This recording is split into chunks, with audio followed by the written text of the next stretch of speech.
지난해 정부는 올해 국세가 400조 5천억 원 거칠 거라고 봤습니다.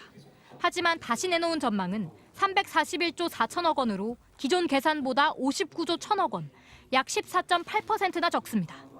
세수 결손폭으론 IMF 위기 직후인 1998년보다도 큰 역대 최대 수준입니다. 작년 4, 4분기 이후 금년 상반기까지의 대내외 경제 여건의 급격한 악화로 인한 기업 영업이익의 급감, 자산시장 위축 등에 기인합니다. 반도체 수출 부진 등 기업 실적 악화로 법인세가 25조 4천억 원 줄었고 부동산 경기 침체 영향에 소득세도 17조 7천억 원 감소했습니다.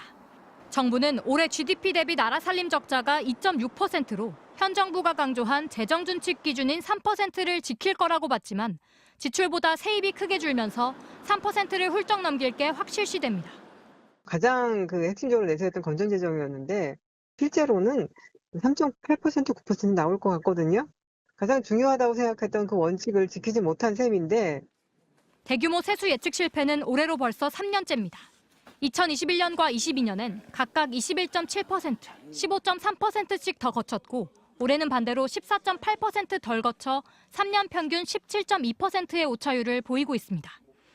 예산은 예산대로 있고 실제 국가의 살림은 별도로 있다는 것은 시장의 예측 가능성이 저해가 되는 거죠. 국회 예산은 12월 2일 날 확정되는데 전에 세수를 재추계해서 정부는 우리나라의 세수 추계 모양을 공개하거나 추계 시점을 늦출 의사는 없다며 코로나19 이후 경기 변동성이 커지면서 미국, 일본 등 다른 나라도 세수 예측에 실패하는 추세라고 설명했습니다. MBC 뉴스 고재민입니다. 부족한 세수 59조 1천억 원 중 60%, 36조 원은 중앙정부가 메웁니다. 우선 12조 원은 올해 지출을 줄이고 작년에 쓰고 남은 돈으로 채우겠다는 계획입니다. 우선 세계잉여금, 기금여유재원 등을 활용하여 대응하는 한편 불가피하게 연내 집행이 어려운 사업 등 통상적 불용도 고려하여 나머지는 이른바 영끌, 각종 기금에서 끌어오는데 외국 환평형 기금이 공공자금 관리기금에서 빌린 돈 중 20조 원을 우선 갚으면 이 돈을 다시 정부가 빌려 쓰겠다는 대책을 내놨습니다. 하지만 자칫 환율 방어용 비상금, 이른바 외환 방파제를 허문 게 아니냐는 지적도 나옵니다. 강달러 상황이긴 하지만 이제 달러 약화될 수 있다는 점은 늘 염두에 둬야 하고요. 기금을 쓰는 것들은 안 좋은 전례를 남길 수가 있어서. 또 내년에도 올해처럼 세수가 부족할 가능성이 높다는 점도 문제입니다. 하반기 경기는 정부 예상보다 더디게 회복 중인데 내년 법인세는 더 줄어들 우려가 커졌습니다. 여기에 추가로 세율을 1%포인트 내린 법인세 감세 조치도 내년부터 본격 적용됩니다. 일단 내년도 법인 세수는 금년보다 더 줄어들 있는 상태고요. 여러 가지 경기적인 판단 또 기업의 실적의 판단이 당연히 영향을 미칠 거라고 생각합니다.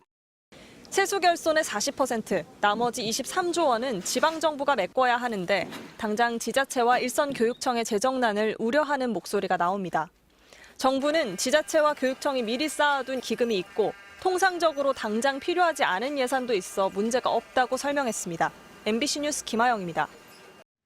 2021년 기준 우리나라 근로소득자는 1995만 9천 명, 이들의 평균 연봉은 4,024만 원이었습니다.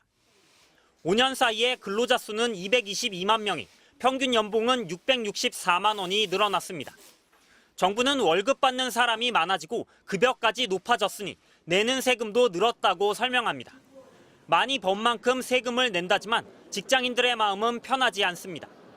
다주택자 양도세 감면, 법인세 혜택 등 각종 감세 혜택은 근로소득자를 비껴가고 있습니다. 세금 내는 비율이 꽤 높은 것 같아요. 이 전체 받는 급여 비율로 봤을 때 한 20% 이상 되는 것 같아서 굉장히 높은 것 같긴 합니다. 세금 많이 떼가는 것 같아요. 올해 근로소득세는 세율은 그대로 둔 채 과세 표준 구간만 소폭 조정했습니다. 이 때문에 근로소득자 대부분이 지난해와 똑같은 세율을 적용받고 있습니다. 세율을 일괄적으로 1%포인트씩 깎아준 법인세나 3년 전 수준으로 돌아간 주택 보유세와는 대조적입니다. 기업이나 자산가들이 내는 세금은 줄어드는데 근로소득자가 내야 하는 세금은 그대로라는 뜻입니다. 왜 이거는 안 되나 이렇게 생각을 하죠. 다른 세금은 깎아주는 게 별 체감되는 게 없어요? 그쵸. 제가 부동산이 있는 것도 아니고 이렇다 보니까. 월급보다 훨씬 많이 오른 물가를 감안하면 월급은 올라도 오른 게 아닙니다. 물가 상승을 고려한 실질 소득은 1년 전과 비교했을 때 지난해 3분기엔 2.8%, 4분기엔 1.1% 감소하며 오히려 뒷걸음질 쳤고 올해 1분기는 제자리 걸음이었습니다. 실질 소득이 감소했다는 의미는 그만큼 소비하는 그 상품이나 서비스의 소비자 물가 지수가 좀 증가한 측면이 있고요. 정부는 올해 근로소득세로 지난해보다 4.6% 늘어난 60조 6천억 원이 거칠 것으로 보고 있습니다. 이 예측이 현실이 된다면 지난해 50조 원대에 진입한 근로소득세 수입이 1년 만에 60조 원대까지 뛰어오르게 됩니다. MBC 뉴스 배주환입니다. 2008년 이명박 정부가 대기업들의 법인세율을 내렸습니다. 어떤 변화가 일어났을까? 전체 나라 세금에서 법인세가 차지하는 비중이 줄었습니다. 2008년 23%였는데 작년에는 20%였습니다. 반면 근로소득세 비중은 2008년 9%였는데 작년에 13%를 넘었습니다. 대기업들이 세금을 덜 낸 빈자리를 월급쟁이들이 메꿨다는 뜻입니다. 14년이 지난 지금 정부가 또 법인세 인하를 추진하고 있습니다. 문재인 정부 때 복원했던 법인세 최고세율 25%를 다시 22%로 낮추는 법안입니다. 법인세를 깎아줘야 경제가 성장한다는 논리도 그때와 똑같습니다. 국책연구기관인 KDI도 국정감사 첫날 보고서를 내고 정부를 지원했습니다. KDI 연구 결과에 의하면 3%포인트의 최고세율 인하는 단기적으로 0.6%, 중장기적으로는 3.4%의 경제성장 효과와 세수 정대 효과가 있다. KDI가 낸 보고서, 법인세를 내리면 경제가 성장한다는 걸 여러 논리로 설명했는데 심지어 기업 수익이 늘어나면 주주 배당금이 늘어나니까 길게 보면 모든 국민을 위한 거라는 새로운 논리도 등장했습니다. 정말 그럴까?